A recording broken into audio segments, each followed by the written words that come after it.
జనసేన అధినేత ఎక్కడి నుంచి పోటీ చేస్తారు అన్న దానిపై ఇన్ని రోజులకు కొనసాగుతున్న సస్పెన్స్ కి తెరపడింది. పిఠాపురం నుంచి తాను బరిలో ఉంటాను అంటూ జనసేనాని ప్రకటించేశారు. దాంతో అందరి దృష్టి ఆ నియోజకవర్గంపై పడింది.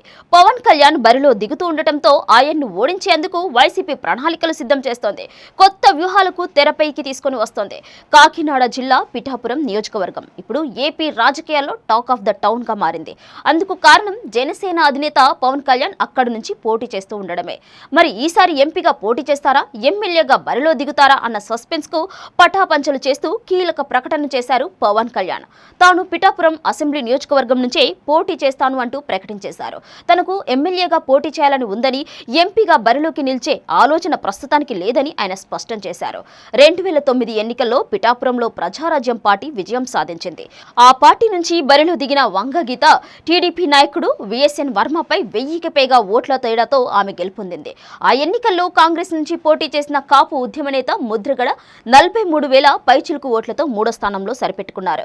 కాపులు అత్యధిక సంఖ్యలో ఉండటము, గతంలో పీఆర్పీ విజయం సాధించిన నేపథ్యంలో పవన్ కళ్యాణ్ ఈ నియోజకవర్గాన్ని ఎంచుకున్నట్టుగా మనకు తెలుస్తోంది. పిఠాపురం నుంచి పోటీ చేస్తాను అంటూ పవన్ కళ్యాణ్ చేసిన ప్రకటన టీడీపీలో పెను ప్రకంపనలు రేపింది.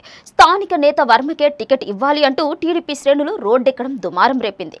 2014లో పొత్తులో భాగంగా వర్మకు టికెట్ ఇవ్వకపోవడంతో ఆయన ఇండిపెండెంట్ గా పోటీ చేశారు. వైసీపీ అభ్యర్థి పెండెం దొరబాబుపై 47,000 పైచిలుకు ఓట్ల రికార్డు మెజారిటీతో గెలుపొందారు.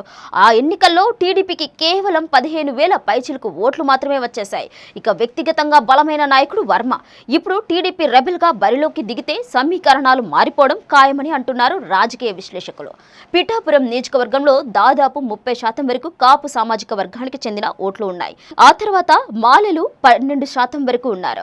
చెట్టి బలిజలు, రెడ్డి, మాదిగల ఓట్లు గణనీయమైన స్థాయిలో ఉన్నాయి. కాపులు ఇక్కడ పవన్ కు మద్దతుగా నిలిచే అవకాశం కూడా ఉంది. అయితే వైసీపీ వంగా గీతను బరిలోకి దించబోతోంది. అటు కాపు ఉద్యమ నేత ముద్రగడ వైసీపీలో చేరడంతో కూడా తమకు కలిసి వస్తుందనేసి అధికార పార్టీ భావిస్తోంది. మరోవైపు వర్మ కూడా పవన్ గెలుపు ఓటములను ప్రభావితం చేసే అవకాశం కూడా ఉంది. ఈ నేపథ్యంలో పరిస్థితిని తనకు అనుకూలంగా మలుచుకునేందుకు వైసీపీ అధినేత జగన్ పావులు కదుపుతూ ఉన్నారు.